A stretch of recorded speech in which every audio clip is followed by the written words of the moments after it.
창세기 11장 후반부부터 25장까지의 아브라함의 삶을 통해서 하나님께서 믿음의 사람들을 어떻게 세워가시는지를 저희가 함께 묵상하고 있습니다. 엎지른 물은 다시 주워 담을 수 없다는 말이 있습니다. 이것을 사자성어로 복수불반분이라고 합니다. 복수불반분. 한 번 저지른 일은 후회해도 회복할 수 없다는 의미로 사용되는 말이죠. 그래서 땅에 물을 쏟으면 그거 다시 주워 담을 수 없는 것처럼 엎지른 물은 다시 주워 담을 수 없다라는 말을 저희가 종종 사용합니다. 그런데 그럼에도 불구하고 우리는 끊임없이 후회하게 됩니다. 내가 왜 그랬을까? 내가 그때 왜 그랬을까? 그렇게 후회하는 일이 있습니다. 본문을 보면 아브라함에게도 후회하는 일이 있음을 보게 됩니다. 그리고 이런 일은 아브라함에게 한 번만 일어난 것은 아니었습니다.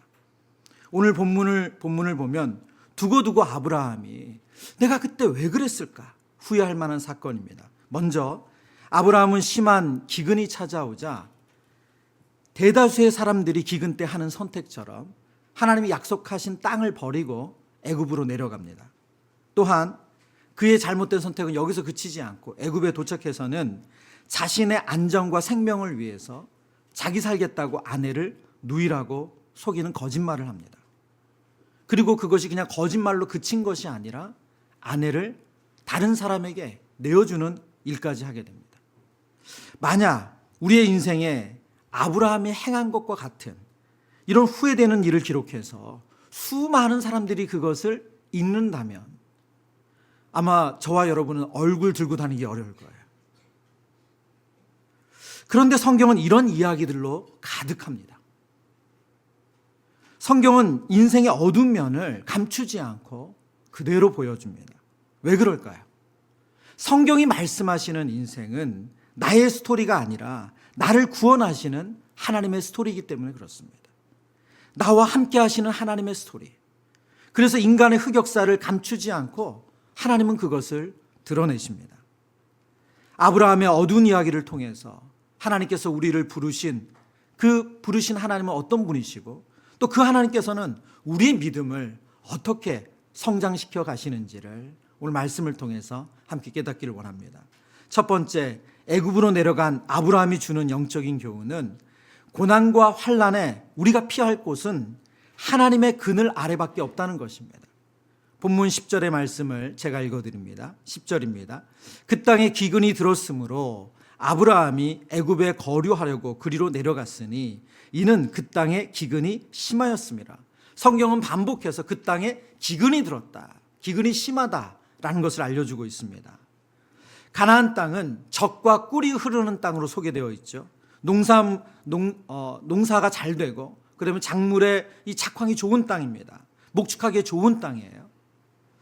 그래서 사람들은 이 지형을 초생딸과 같다고 해서 비옥한 초생딸이라고 부르기도 했습니다. 그런데 비가 와야 되는 우기철, 이스라엘로 말하면 겨울과 봄에 비가 내리지 않으면 이 비옥한 초생딸인 이 땅이 전혀 비옥하지가 않습니다. 거의 사막처럼 바뀝니다.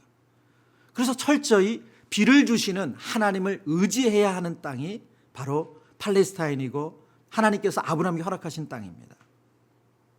그런데 그 땅에 기근이 들었습니다. 그것도 심한 기근입니다. 본문을 연구한 학자들 가운데는 창세기 12장 후반부에 나타나는 이 기근에 대해서 하나님께서 아브라함의 믿음을 테스트하는 것이다, 연단하는 것이라 보는 학자들도 있습니다. 그만큼 이 기근이 그에게 큰 시련이었고 아브라함에게는 감당하기 어려운 사건이었다는 겁니다. 아브라함은 당시 가나안 주민들이 기근이 찾아올 때 대다수의 사람들이 선택하는 대로 애굽을 향해 갑니다. 그 이유는 애굽에는 나일강이 있어서 기근이 와도 농작물이 자라고 소와 양을 먹일 수 있는 풀이 있기 때문에 그렇습니다. 그런데 성경은 애굽으로 내려간다는 것은 하나님을 신뢰하는 대신에 다른 선택지를 선택하는 것으로 우리에게 알려줍니다. 요셉이 애굽의 총리로 있을 때 하나님께서 의도적으로 야곱의 가족을 애굽으로 내려가라고 말씀하신 것 외에는 성경은 일관되게 애굽으로 내려가는 것은 하나님을 의지하는 것이 아님을 말씀합니다. 창세기 26장 2절인데요. 창세기 26장 2절 같이 읽어보겠습니다. 여호와께서 이삭에게 나타나 이르시되 애굽으로 내려가지 말고 내가 내게 지시한 땅에 거주하라. 아멘. 이 땅은 아브라함의 아들 이삭에게 하나님이 명하신 말씀이죠. 근데 이 앞구절 1절에는 어떤 내용이 나와 있냐면 그 땅에 흉년이 들었다고 말합니다. 아브라함 때에 흉년이 든 것처럼 이삭의 때에도 흉년이 들었어요. 그때 하나님께서 아브라함의 일을 생각하신 하나님께서 이삭에게 미리 경고하세요. 이삭에게 나타나 이르시되 애굽으로 내려가지 말고 내가 내게 지시한 땅으로 거주하라. 출애굽한 이스라엘 백성들 광야에서 하나님께서 그들을 먹이시고 입히시고 그늘이 되어 주십니다. 그리고 약속한 땅으로 인도해 내시죠. 그러나 그들은 광야에서 끊임없이 뭐라고 소리칩니까? 애굽이 좋았다. 애굽이 좋았다. 그곳에는 먹을 것도 있었고 그곳에 마늘도 있었고 부추도 있었고 그곳에는 고기도 있었고 사실은 그들은 400년간 종으로 학대받으며 살았습니다. 그 부르짖음이 하늘에 닿아서 하나님께서 모세를 통해서 그들을 건져내신 거예요. 그건 다 잊어버리고 그들이 광야에서 애굽으로 돌아가자고 탄식합니다. 선지자 이사야는 아수르가 예루살렘을 위협할 때 히스기야 왕이 마음이 흔들리고 있었습니다. 그때 하나님께서 이사야 선지자를 통해서 히스기야에게 이렇게 말씀합니다. 이사야 31장 1절의 말씀. 도움을 구하러 애굽으로 내려가는 자들은 화 있을진저 그들은 말을 의지하며 병거의 많음과 마병의 심히 강함을 의지하고 이스라엘의 거룩하신 이를 앙모하지 아니하며 여호와를 구하지 아니하나니. 성경은 애굽으로 내려간다는 것은 바로 하나님 아닌 다른 세상의 방법과 세상의 힘을 의지하는 것이다 말씀하고 있습니다. 애굽으로 내려가지 말고 하나님을 앙모해라. 하나님을 의지하라고 말씀합니다. 아브라함이 만난 기근처럼 우리의 인생에도 그런 고난과 환난이 찾아옵니다. 하나님 앞에 저희가 순전하게 순종할 때도 그런 고난이 있고요. 그리고 하나님과 상관없이 내 마음대로 살고자 하는 그런 믿음이 연약할 때도 이런 고난이 찾아옵니다. 고난, 성도라고 해서 이 고난이 피해가지 않는다는 것이죠. 그런데 이것은 이상한 것이 전혀 아닙니다. 죄로 인해서 망가진 세상에서 우리가 육체로 인해서 고난을 받든지 환경으로 인해서 고난을 받든지 사람으로 인해서 고난을 받든지 그것은 이 땅 가운데 너무나도 당연하게 있는 일입니다. 중요한 것은 무엇이냐? 그 고난 가운데 우리가 누구를 의지하느냐 하는 것입니다. 인생의 기근이 찾아올 때 철저히 성경은 하나님을 의지하라고 말씀합니다. 하나님의 날개 아래 몸을 숨겨야 한다고 말씀합니다. 시편 57편 1절의 말씀 우리 함께 읽어보겠습니다. 하나님이여 내게 은혜를 베푸소서 내게 은혜를 베푸소서 내 영혼이 주께로 피하되 주의 날개 그늘 아래에서 이 재앙들이 지나기까지 피하리이다. 아멘. 여러분 믿는 자든 믿지 않는 자든 이 땅의 모든 사람이 고난을 받습니다. 환난을 만납니다. 오늘 아브라함의 표현으로 말하면 기근이 찾아옵니다. 심히 큰 기근이 찾아옵니다. 그때 우리가 어디로 피하느냐 하는 것이 중요하다는 거예요. 우리의 피할 곳은 주의 날개 아래, 주님이 펴신 그 날개 아래 피하는 것이 우리가 유일하게 사는 길인 줄 믿습니다. 여러분 그러면 주의 날개 아래 피한다는 것이 무엇입니까? 하나님을 의지한다는 것이 무엇입니까? 오늘 이 자리에 여러분이 왜 이 자리에 모여서 이 주일, 이 어떻게 보면 한 주간의 그 고단한 삶에 잠깐 쉴 수 있는 이 주일, 이 아침을 깨워서 이 자리에 있습니까? 우리가 주님의 날개 아래 피하기 위해서 이 자리에 있는 거예요. 내 생각대로 내 마음대로 사는 것이 아니라 세상의 방법을 의지하기 위해서 사는 것이 아니라 하나님 앞에 엎드려서 그 지혜를 구하고 그 은혜를 덧입어서 살기 위해서 저희가 이 자리에 모인 것 아닙니까? 여러분 왜 그 이른 새벽을 깨워서 새벽 기도를 나오고 저희가 말씀을 묵상하고 그리고 주중에 그 피곤한 시간에 다락방으로 모임을 갖습니까? 주님의 날개 아래 피하는 거예요. 주님의 날개 아래 숨습니다. 그곳에서 우리는 하나님의 뜻을 분별하고 하나님 주시는 힘을 공급받아서 또 한 주를 또 하루를 이기고 견뎌내는 겁니다. 여러분, 우리 다락방 교재를 보면 다락방 교재는 크게 두 가지입니다. 하나는 말씀이 있고 또 그 말씀을 가지고 삶을 나누는 거예요. 예. 그래서 단순히 그냥 성경 공부가 아니에요. 그래서 무슨 우리 순자님들이 질문 읽고 나서 그 다음에 답은 이겁니다, 알려주는 시간이 아닙니다. 그래서 저희 다락방 가시면 여러 성도님들이 그런 얘기 하시더라고요. 뭘 자꾸 물어보는지 모르겠다고, 자꾸 얘기하라 그런다고. 얘기할 것도 없는데.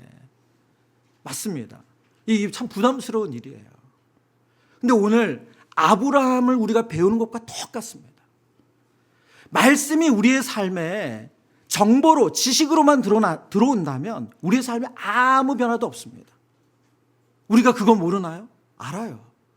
그러나 그 말씀이 내 삶에서 어떻게 적용되어지는지, 내 삶을 어떻게 일으키는지, 내 삶을 어떻게 바꿔놓는지를 우리가 그 시간을 통해서 경험하는 겁니다. 그래서 다락방 시간에 우리의 연약함을 끊임없이 오픈하는 거예요. 오늘 성경 창세기 12장에 아브라함의 그 연약함을 오픈해 주듯 그것이 우리가 주님의 날개 아래 피하는 겁니다.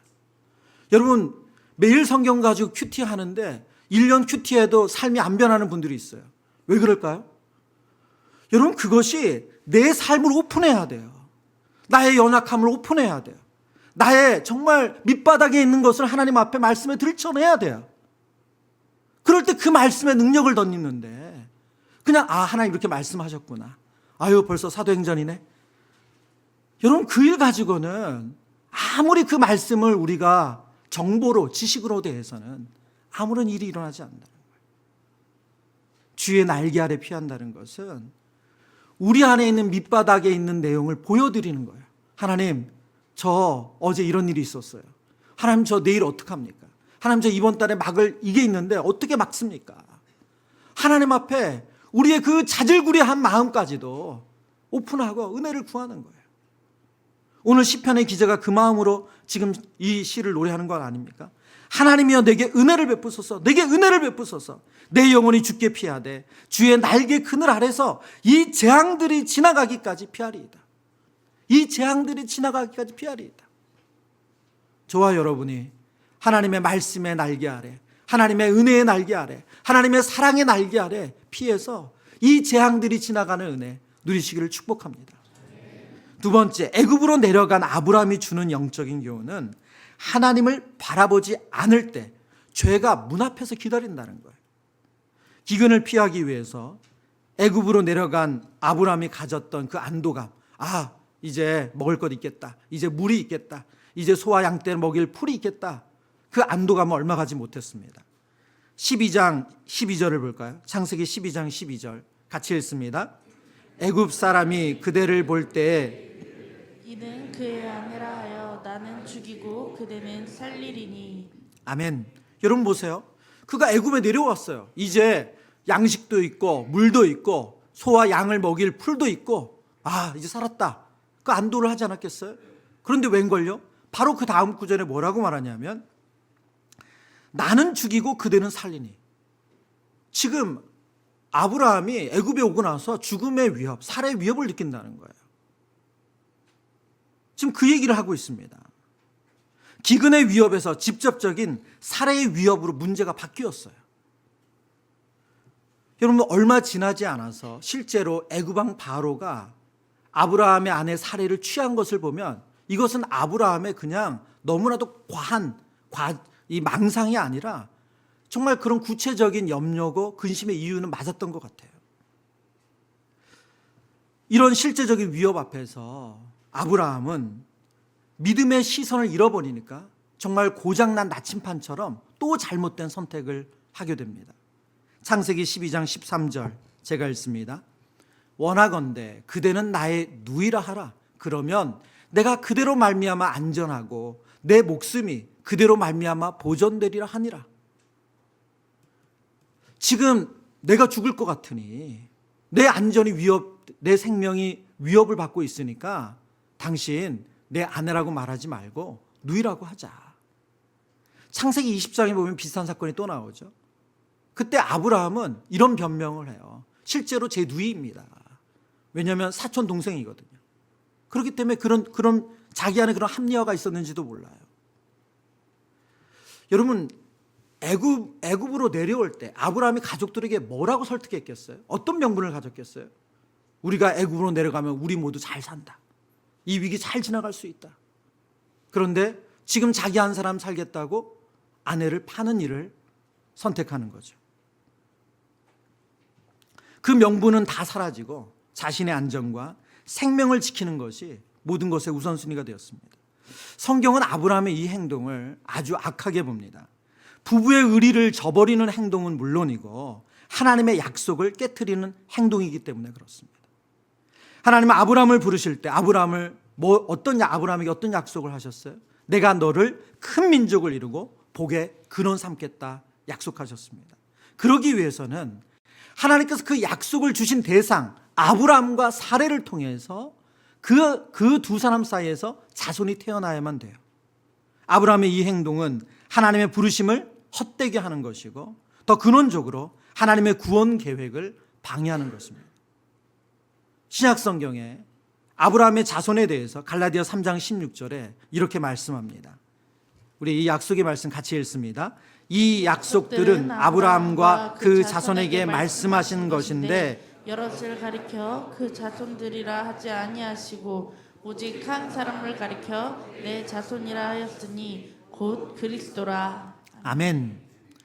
성경이 아브라함의 자손, 내 자손이라고 말했을 때 그 자손이라는 단어가 씨라고 번역되는 단어입니다. 하나님은 아브라함의 씨를 통해 모든 민족을 복주겠다. 근데 그 씨, 자손이 누구라고요? 그리스도래요. 한 분 그리스도래요. 사례를 통해서 주실 그 언약의 후손으로 오실 그리스도를 말씀하신대요. 근데 아브라함이 사례를 다른 사람의 아내로 팔아버리면 이 하나님의 구원 계획, 하나님이 약속하신 그 대상에서 벗어남으로 구원 계획이 틀어지는 거예요. 믿음으로 산다는 것이라는 책이 있거든요. 이 책은 이완 덕이도 교수님이 지은 책인데 그 책에서 아브라함의 이러한 잘못에 대해서 이런 설명을 하고 있습니다. 앞으로 닥칠지 모르는 잠재적인 재앙에 대해서는 생각이 너무 많았던 반면 결과가 어찌 되든 하나님께 순종해야 하는 일에 대해서는 생각이 너무 짧았던 것이다. 우리가 자주 범하는 과오도 이런 것이 아닌가? 우리도 이렇게 묻는다. 진짜 그렇게 되면 어쩌지? 일이 잘못되면 어떻게? 사실대로 말했다가 큰일 날 텐데.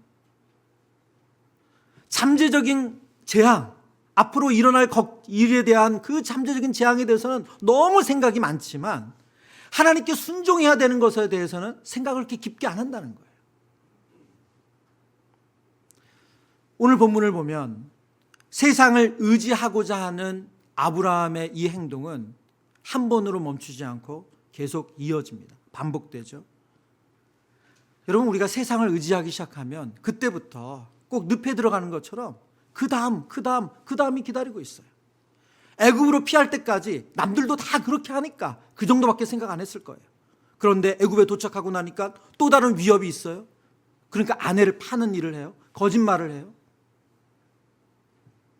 창세기 4장에 보면 하나님께서 이러한 우리의 연약함을 아시고 이런 말씀을 우리에게 주셨어요. 창세기 4장 7절입니다. 내가 선을 행하면 어찌 낯을 들지 못하겠느냐. 선을 행하지 아니하면 죄가 문에 엎드려 있느니라. 죄가 너를 원하나 너는 죄를 다스릴지니라. 이 말씀은 하나님께서 가인에게, 동생 아벨에게 시기하는 마음, 미워하는 마음을 품고 있던 가인에게 하나님 주신 말씀이에요. 선을 행하지 아니하면 죄가 문에 엎드려 있느니라. 순종을 행하지 아니하면 죄가 문에 엎드려 있느니라. 세상을 의지하면 죄가 문에 엎드려 있느니라. 여러분, 그 다음에 죄가 우리 문 앞에 엎드려 있다는 거예요. 가인은 하나님을 바라보지 않고 있었습니다. 그래서 하나님이 이런 직접적인 경고, 너 지금 여기서 또 한 걸음 더 나가면 너 정말 큰일 친다. 너 정말 하나님 앞에 큰 잘못을 저지른다고 경고했지만 가인은 그 말을 듣지 않았죠. 우리가 하나님께 시선을 두지 않고 하나님을 의지하지 않으면 여러분, 그 죄가 우리 문 앞에 엎드러져 있대요. 우리가 해야 할 일은 무엇입니까? 지금 내 안에 있는 걱정, 문제를 해결할 때 세상의 방법이 아니라 이 상황에서 어떻게 하나님을 의지할까? 이 상황에서 내가 어떤 방법으로 하나님께 순종할까를 고민하는 것이래요. 그러면 시편 47편의 말씀처럼 하나님께서 이 재앙이 지나가기까지 우리를 안전하게 지켜주시는 줄 믿습니다. 만약 우리가 그렇지 않으면 그래, 남들 다 이렇게 하는데 다 이게 나쁜 일인가? 내가 살아야지 우리 가족도 있는 거 아니야? 그 방법을 또 취하면 그 다음은 또 다른 죄가 우리 문 앞에 기다리고 있다는 거예요. 영적으로 저와 여러분이 깨어 있어서 우리가 하나님을 의지하지 않을 때 또 다른 죄가 우리 문 앞에 엎드려 있다는 것을 기억하는 저와 여러분 되길 축원합니다. 세 번째, 애굽으로 내려간 아브라함이 주는 교훈 세 번째는 믿음의 자리로 다시 하나님께서 돌려놓으신다는 거예요. 아브라함이 잠재적 재앙에 대한 걱정이 있었는데 그 우려가 현실이 되었습니다. 바로의 신하들이 아브라함의 아내를 보고 부추깁니다. 예쁘다고. 그 성경학자들은 이런 연구를 자주 하잖아요. 아브라함의 아내 나이가 이때가 65세예요. 예. 얼마나 예뻤으면 그때도 예뻤을까, 이제 이런. 네. 근데 이제 사레가 127세에 죽거든요. 그러니까 지금으로 나이로 좀 환산을 해보면 이제 40대 한 초반 정도로 나이로 본다는 거예요. 네. 어쨌든 그 미모는 감출 수 없었던 것 같아요. 네. 근데 그것을 보고 14절에 보면 그 여인을 바로의 궁으로 이끌어들인지라. 여기 이끌다, 이끌어오다라는 단어가 여기 사용되는 라카라는 동사거든요. 이 취하다, 데려가다 이런 의미를 가지고 있는데요. 이 단어는 그냥 취하다, 데려가다 이런 부드러운 단어가 아니라 그 안에는 폭력을 사용해서 빼앗다라는 의미도 가지고 있습니다. 그러니까 여러분 지금 시대에도 권력자들이 한마디 하면 그 말이 직접 달라는 말이 아니어도 예를 들면 그런 거잖아요. 그 땅 좋은데? 그러면 무슨 말이에요? 예, 그렇죠. 예, 저 상품 좋은데? 그러면 그게 거기에 다 권력자들이 숨은 의도가 있는 거잖아요. 그것처럼 이 애굽의 바로 왕이 이 아브라함의 아내 사례를 보고 그런 눈길을 주고 그런 표현을 하니까 신하들은 부추기고 결국은 빼앗길 수밖에 없었던 거죠. 결국 사례는 바레의 궁에 들어갑니다.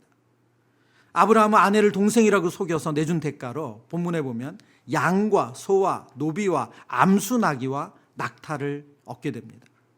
제가 말씀을 읽다가 상상을 해보았어요. 이게 설교자들이 가지는 좀 축복인 것 같아요. 말씀을 읽다 보면 그런 상상을 좀 하게 돼요. 이제 아브라함의 아내 사례는 궁에 남았고, 그리고 아브라함은 양, 소, 그리고 암수 나귀, 낙타를 얻고 숙소로 돌아가. 그 밤에 아브라함이 어떤 생각을 했을까? 여러분 얼마나 많이 후회했겠어요. 내가 애굽에 내려오지 않았어야 됐는데, 아무리 힘들어도 애굽에 내려오지 않았어야 됐는데, 그리고 아무리 사례의 위협을 느낀다고 해도 아내를 누이라고 말하지 말았어야 됐는데. 여러분 만약 아브라함이 이 밤에 후회 안 했다면 진짜 나쁜 놈이에요. 17절, 아브라함이 후회했는지 안 했는지는 알 수 없지만 성경에 그때부터 하나님이 개입을 하세요.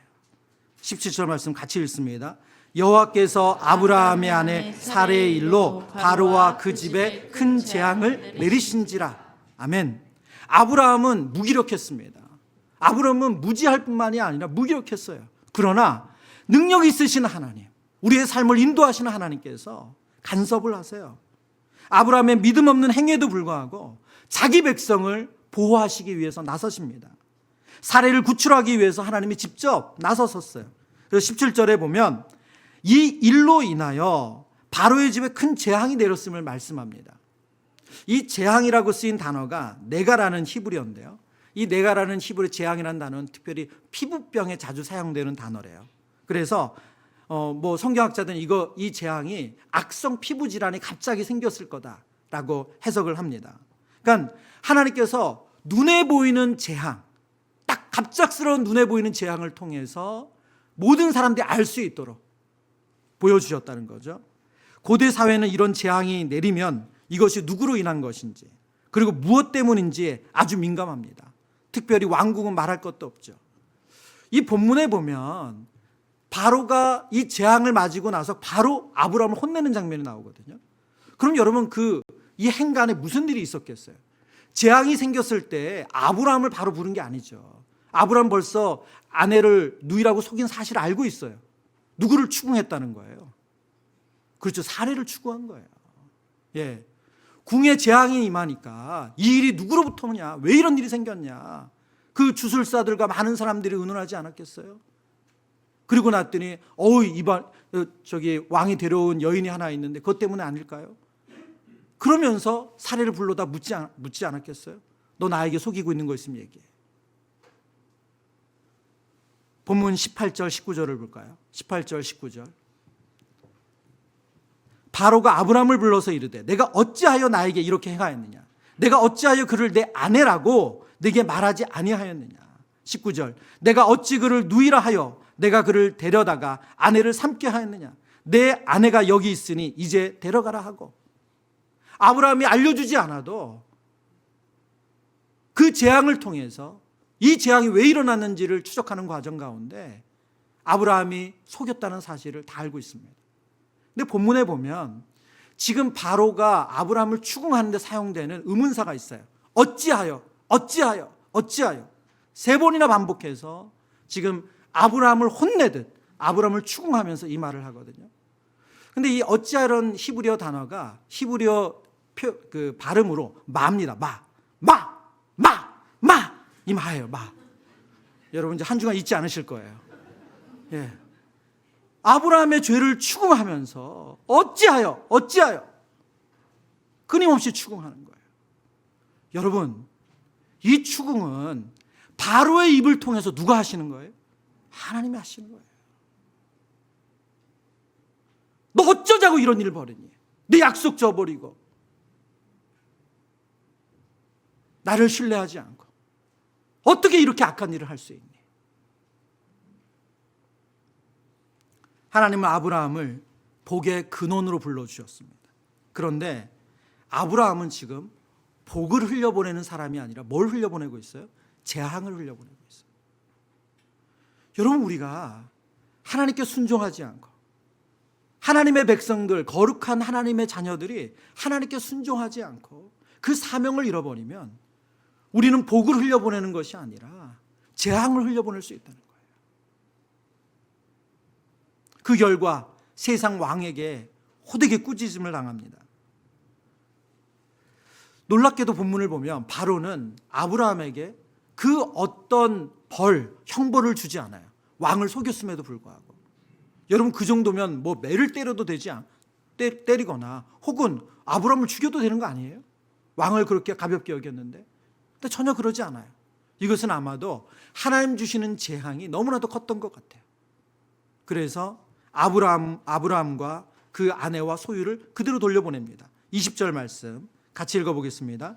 바로가 사람들에게 그 일을 명하매 그들이 그와 함께 그의 아내와 그의 모든 소유를 보내었더라. 아멘. 아브라함은 아내를 지켰고 소유를 지켰고 소유를 지켰을 뿐만 아니라 또 늘어나기까지 했어요. 그런데 이것은 다 하나님이 하신 겁니다. 아브라함의 공로가 하나도 없어요. 여러분, 이것이 은혜예요. 저와 여러분이 하나님의 자녀인 것을 알면서도, 거룩한 백성 삼아주신 것을 알면서도 얼마나 많은 불순종, 얼마나 많은 어리석은 선택, 하나님 의지하기보다 세상을 의지하는 일들 있었습니까? 근데 그럼에도 불구하고 우리가 이만큼 올 수 있었던 것은 나의 열심, 나의 깨끗함, 나의 선함이 아니라 하나님의 은혜라는 것을 잊으면 안 됩니다. 그래서 우리는 시편 42편, 지난주에도 읽었던 말씀이죠. 시편 42편 11절 우리 한 번 더 같이 읽어보겠습니다. 내 영혼아 내가 어찌하여 낙심하며 어찌하여 내 속에서 불안해하는가.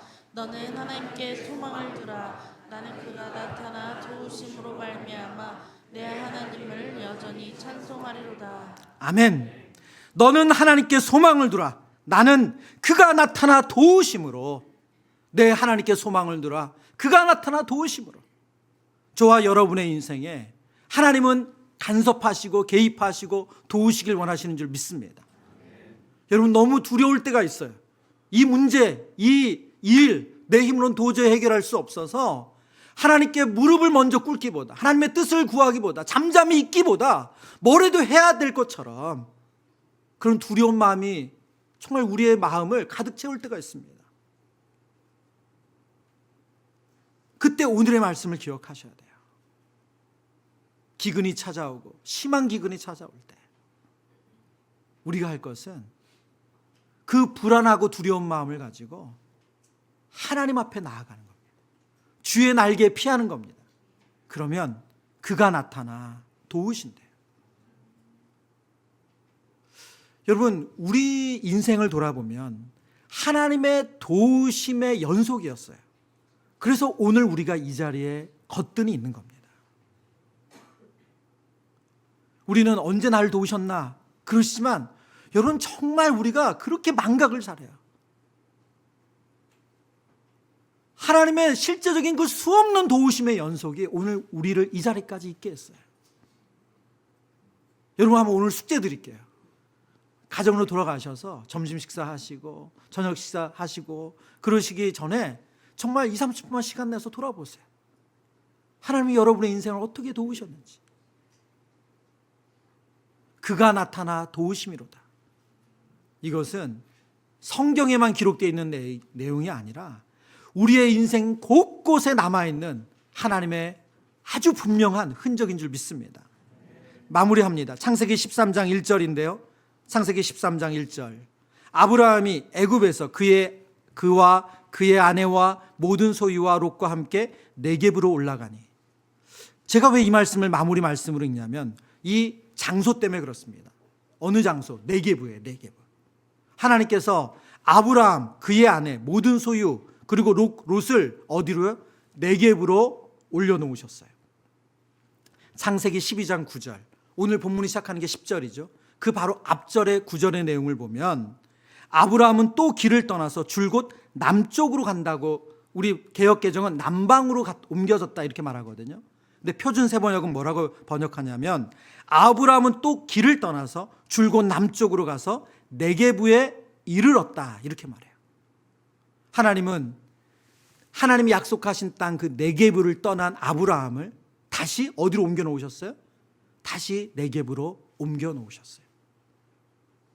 그가 반드시 있어야 될 자리, 그 믿음의 자리, 순종의 자리로 그를 옮겨 놓으셨어요. 저와 여러분의 인생 또한 하나님께서 때로는 우리가 하나님의 길에서 벗어날 때가 있지만 다시 우리를 옮겨서 그 믿음의 자리, 사명의 자리, 순종의 자리로 옮겨 놓으시는 줄 믿습니다. 말씀을 정리합니다. 우리 사랑하는 성도님들이 말씀을 묵회할 때 정말 우리 안에 있는 연약함을 숨기지 않았으면 좋겠습니다. 우리의 믿음은 완성된 믿음이 아니에요. 그래서 여러분 개인적으로 성경을 보든 공동체에서 말씀을 나누든 여러분 안에 있는 어둠을 드러내셔야지 말씀이 밝혀주십니다. 꽁꽁 싸매면 우리 안에 있는 어둠이 사라지진 않아요. 말씀의 능력이 나타나질 않습니다. 개인적으로 말씀을 묵상할 때도 공동체적으로 말씀을 묵상할 때도. 그래서 오늘 아브라함을 회복시키시고 아브라함을 더욱더 성장시키신 그 은혜가 저와 여러분 안에도 동일하게 일어나기를 축원합니다.